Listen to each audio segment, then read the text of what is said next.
¿Recuerda lo que se dijo de todo aquel asunto de los laboratorios biológicos de Ucrania? Que no eran más que una teoría de la conspiración, un tema de conspiranoicos. Se habló de que eran muchos, quizás los recuerde. Pues bien, vamos a la parte complicada. Todo comenzó con una campaña de propaganda rusa. Difundieron esta especie de rumor online. Oye, Rusia está destruyendo los laboratorios biológicos secretos ucranianos estadounidenses. Son un peligro, por eso se han visto obligados a invadir Ucrania. Pero esa era, por supuesto, no fue ni es la verdadera razón, ni siquiera es lo que Rusia está diciendo ahora. En este momento de la guerra, lo que están haciendo los rusos es reclamar la propiedad histórica de partes de Crimea y otras zonas de Ucrania. Pero los laboratorios biológicos eran una especie de justificación en Internet. Como ustedes están haciendo investigaciones ilegales de virus, vamos a destruirlos. Mire, Rusia también tiene cosas como esos, laboratorios biológicos, y trabajan con los chinos, así que es una denuncia absurda que podría incluso perjudicarles en su contra. Se podría decir que a día de hoy todo el mundo lo hace y que todo el mundo sabe que todo el mundo lo hace. Casi todos los países del mundo tienen algún tipo de programa de armas biológicas y la realidad es que la investigación de ganancia de función es el caballo de Troya perfecto. Se preguntará por qué. Pues porque estas investigaciones de ganancia de función, este tipo de experimentos, son casi indistinguibles del desarrollo de armas biológicas. El problema es que a la mayoría de los países no se les permite desarrollar armas biológicas, así que lo llaman investigación de virus de ganancia de función, ¿no? Pero a fin de cuentas, los patógenos que crean sirven para exactamente lo mismo. Es el mismo perro con distinto collar. Por eso dicen, nosotros no estamos desarrollando nuevos virus. Y si se ven muy apurados, entonces dicen, bueno, estamos desarrollando nuevos virus, pero para salvar a la humanidad, no para destruirla. Así que casi todos los países del mundo tienen algún programa de armas biológicas. Simplemente lo llaman investigación de vacunas contra virus o algo así. Esa es la única diferencia. El resultado es exactamente el mismo. Esa es la realidad. Así que hay laboratorios biológicos por todo el mundo y Estados Unidos participa en algunos. Mire, todos los países los tienen. China los tiene. Rusia los tiene. Todo el mundo los tiene. Pero los laboratorios de virus estadounidenses son un punto de controversia principalmente por los laboratorios P4 de China y Wuhan, y toda la antigua controversia del COVID-19. Eso es lo que generó mucha polémica sobre la investigación de ganancia de función y otros tantos temas. Hay gente tanto a favor como en contra de la investigación de ganancia de función. Incluso Trump, el presidente, no está dispuesto a eliminarla por completo porque dice que es necesario para el desarrollo de las vacunas. Nos guste o no, incluso Trump mantiene esa postura desde que la operación Warp Speed, con la que creó las vacunas contra la COVID, se puso en marcha. Y ahora algo interesante está ocurriendo. La directora saliente de Inteligencia Nacional, Tulsi Gabbard, está haciendo una gran declaración antes de irse. Ha publicado información sobre los laboratorios biológicos de Estados Unidos en Ucrania y otros lugares. Y lo que dice la ODNI en su declaración oficial, después de meses de revisar, dice, archivos e información de la comunidad de inteligencia, la directora de Inteligencia Nacional está revelando nueva evidencia de financiación del gobierno de Estados Unidos para más de 120 laboratorios biológicos en más de 30 países. Más de 30 países. Hay laboratorios en Ucrania que podrían estar en riesgo también debido a la guerra con los rusos, eso dice el comunicado, porque, francamente, si tienes un laboratorio subterráneo con patógenos peligrosos, lo último que quieres es que lo bombardeen o que irrumpan las tropas y se produzca una fuga de coronavirus, por ejemplo. Añade además que la comunidad de inteligencia ya había advertido que un laboratorio financiado por Estados Unidos en Ucrania podría contener patógenos peligrosos. Un laboratorio que puede recibir ataques o daños por parte de Rusia, como decimos. Y lo está diciendo esto a día de hoy la directora de Inteligencia Nacional. Ha dejado, oficialmente, de ser una teoría de Internet. Esto tiene mucho peso. El riesgo es que la guerra entre Rusia y Ucrania pueda liberar un patógeno peligroso de estos laboratorios que ahora sabemos a ciencia cierta que existen. Gabbard también ha asegurado que la existencia, la financiación y la ubicación de estos laboratorios se había ocultado deliberadamente al pueblo estadounidense. De hecho, si antes hablabas de esto, te habrían llamado conspiranoico. Podían haberte censurado o atacado de mil maneras. Según el comunicado, los que han ocultado la información sobre estos laboratorios que financia Estados Unidos son personas poderosas y se les acusa de encubrimiento, aunque no se especifica lamentablemente quiénes son. También Gabbard confirma que muchos de estos laboratorios han trabajado con patógenos peligrosos y altamente contagiosos, y que en algunos casos de investigación de ganancia de función ha habido poca supervisión. La investigación de ganancia de función, para quien no lo sepa, consiste en tomar un virus y empeorarlo, por ejemplo, haciéndolo más contagioso o que contagie a las células humanas o que provoque incluso la muerte. En definitiva, es una investigación que siempre ha levantado muchas ampollas, ya que, entre otras muchas cosas, atenta contra el mismo sentido común. Pero los que la defienden dicen que así pueden encontrar remedio y vacunas para los virus si se vuelven más perjudiciales que los actuales. Sería como anticiparse y crear esos virus que van a ir mutando. Pero esto es algo que rebaten muchos científicos. Dicen que sería imposible que las modificaciones en laboratorio se adelanten y tomen la misma deriva, que sean iguales que las mutaciones que hace la naturaleza. No coincidirían. Eso es lo que dicen. Sea como fuere, ya está parcialmente restringida porque puede ser sumamente peligrosa si algo sale mal. Imagine las consecuencias si se produce la fuga de uno de esos supervirus. Pero por otra parte, es algo necesario, según dicen algunos, para el desarrollo de las vacunas. Hay un debate bastante fuerte sobre esto. Durante las administraciones de Obama y de Trump se han impuesto ciertas restricciones, pero no se han eliminado por completo estos ensayos. La última se hizo en 2025, una orden ejecutiva de Trump que exige que se detenga la financiación federal de este tipo de investigación a nivel global. Aunque, al parecer, puede que existan lagunas en este decreto presidencial. Gabbard también ha advertido de que hay laboratorios de estos desperdigados por todo el mundo, como decimos, y que tanto su existencia como su financiación deberían investigarse más a fondo, especialmente en cuestiones como la seguridad, la legalidad y la transparencia. Y ya que estamos hablando de cosas que calificaron como teorías de la conspiración, dicen que hay cientos de miles de niños desaparecidos en Estados Unidos y que el gobierno está trabajando duro para encontrarlos. Se ha hablado mucho sobre esto. Hasta ahora las autoridades federales han encontrado a 175.000 niños desaparecidos.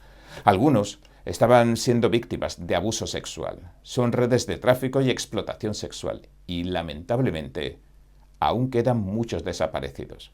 Seguimos sin saber dónde están la mayoría de estos niños. Son alrededor de 300.000 los que continúan en paradero desconocido.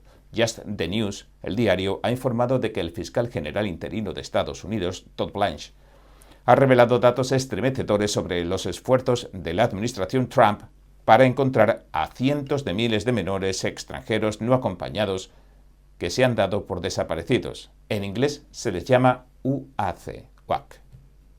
Es decir, niños no acompañados que cruzaron la frontera. No se sabe exactamente quiénes son o de dónde proceden. No se sabe nada. Son menores extranjeros no acompañados.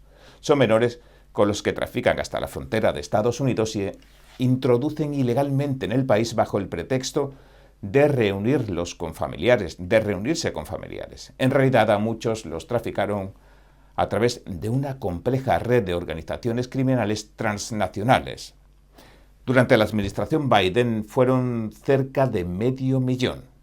Traficaron e introdujeron a 475.000 niños durante el gobierno de Biden. Just the News, el diario, también dice que no habían localizado todavía a más de 300.000 a finales de 2024. Según declaró Blanche en una conferencia de prensa en Washington, D.C., son muchos niños desaparecidos. Ahora, un poco de contexto sobre esto. Hubo investigaciones, algunas en Florida, y los hallazgos, no hablo de investigaciones federales, sino de investigaciones locales, estatales. Los hallazgos fueron terribles. lo que descubrieron fue que los niños cruzaban la frontera y eran entregados a supuestos familiares.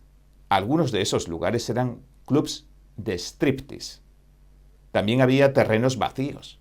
También había viviendas ocupadas por hombres adultos donde no había ningún niño. ¿Por qué entregarías a un niño en un lugar así? ¿Por qué entregarías a un niño en un terreno vacío? Piénsenlo.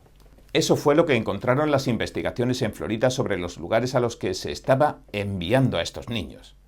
Cuando intentaron rastrearlos, descubrieron que no existía supervisión alguna después de que los niños fueran entregados al lugar al que habían sido enviados. Y creo que eso plantea muchas preguntas. Por ejemplo, ¿cómo se entregó en realidad a ese niño? Si un funcionario del gobierno dice, vamos a entregar al niño a un hogar seguro, pero luego lleva al niño a un terreno vacío donde no existe ninguna vivienda, ¿por qué seguir adelante con la entrega?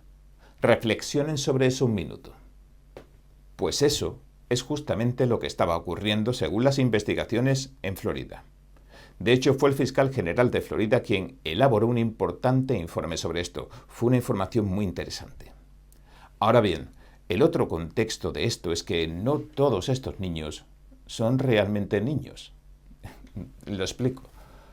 Lo mismo ocurre en Europa. Hay muchos inmigrantes ilegales que llegan diciendo soy un niño y resulta que es un hombre de 40 años. Soy un niño, soy un chico de 14 años y resulta que es un hombre de 40. Porque la otra realidad es que no se realizó una verificación real de la identidad de muchas de estas personas.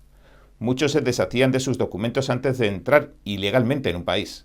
Se desprendían de todos sus papeles, así podían decir cualquier cosa sobre su nombre, podían decir cualquier cosa sobre su edad, podían decir cualquier cosa sobre el lugar del que supuestamente procedían. Y sabían que si decían ser menores de edad, recibirían un mejor trato. Sabían que recibirían un trato preferente. También hubo muchos casos en los que los niños traficados eran traficados una y otra vez.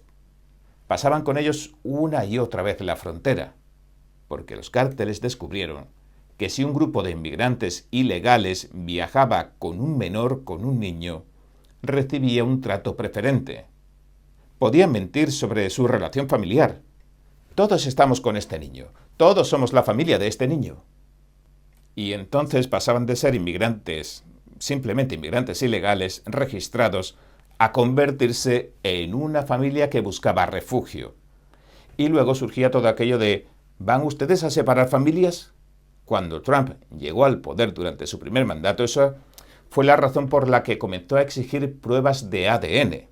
Si recuerdan todo aquello sobre la separación de familias y AOC, Ocasio-Cortez llorando frente a una valla diciendo que estaban separando familias, pues ese era el panorama, el contexto, la retórica de los niños en jaulas que, por cierto, nunca ocurrió.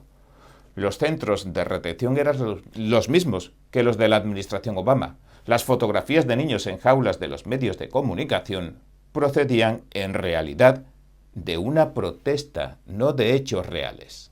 Lo que estaba ocurriendo era que traficantes de personas utilizaban niños para facilitar el tráfico humano, entregando esos niños a personas que no eran sus padres, ni sus familiares, ni nadie, porque estaban utilizando a los menores para entrar ilegalmente en Estados Unidos con mayor facilidad.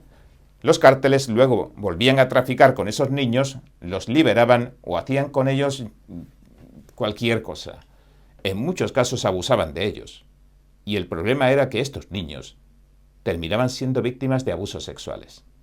Los niños eran traficados una y otra vez, llevados de vuelta a México por los cárteles o por los llamados coyotes, los traficantes de personas, y luego enviados una y otra vez hasta que dejaban de ser útiles por su edad y entonces les hacían cualquier otra cosa.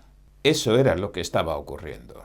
La política de Trump consistía en separar temporalmente a los inmigrantes para realizar pruebas de ADN y determinar si realmente eran familiares o si simplemente estaban traficando con niños. Esa política se eliminó porque los medios impulsaron la retórica de los niños en jaulas y la separación familiar de familias. Así que cuando Biden llegó al poder, se había eliminado la política de Trump que identificaba si esos niños estaban siendo traficados. Y según lo que dicen ahora las autoridades, se produjo un tráfico de menores en masa. Introdujeron 475.000 niños en Estados Unidos. La salvedad importante es que no eran todos niños en realidad. Parte de esa cifra corresponde a inmigrantes ilegales que mentían sobre su edad, pero ahora han localizado a 175.000 de esos menores. 300.000 siguen desaparecidos, pero en realidad no conocemos la cifra real. Podría ser más alta, podría ser algo menor, porque hubo personas, como decimos, que mintieron sobre su edad, pero cuando se trata de inmigrantes ilegales y personas que lograron entrar sin ser registradas, tampoco se conoce la magnitud total del fenómeno. Así que quizá el número sea incluso más alto. Y a muchos, lamentablemente, los maltrataron y agredieron. Eso es una locura. Dicen que cuando se trata de una o dos personas es un escándalo. Pero cuando el número es lo bastante grande, la gente tiende a pasarlo por alto. Que los traficantes de personas o los inmigrantes ilegales abusen de un solo niño ya es algo gravísimo. Pero hablar de casi 500.000 es una barbaridad. Es absolutamente increíble. Es una locura. Es absolutamente increíble que se permitiera que sucediera. Y ahora es cuando está saliendo a la luz. Están intentando encontrar a estos niños. Han encontrado a muchos. Siguen buscando a más. Y esa es la situación a día de hoy. Una noticia que no puede dejar impasible a nadie. ¿No? ¿Usted qué opina? Bien, aquí lo dejaremos por hoy. Este ha sido nuestro informe. Si le gustó, por favor, no olvide darle a me gusta, suscribirse y compartirlo. Gracias por ver En Primera Plana. Nos vemos mañana.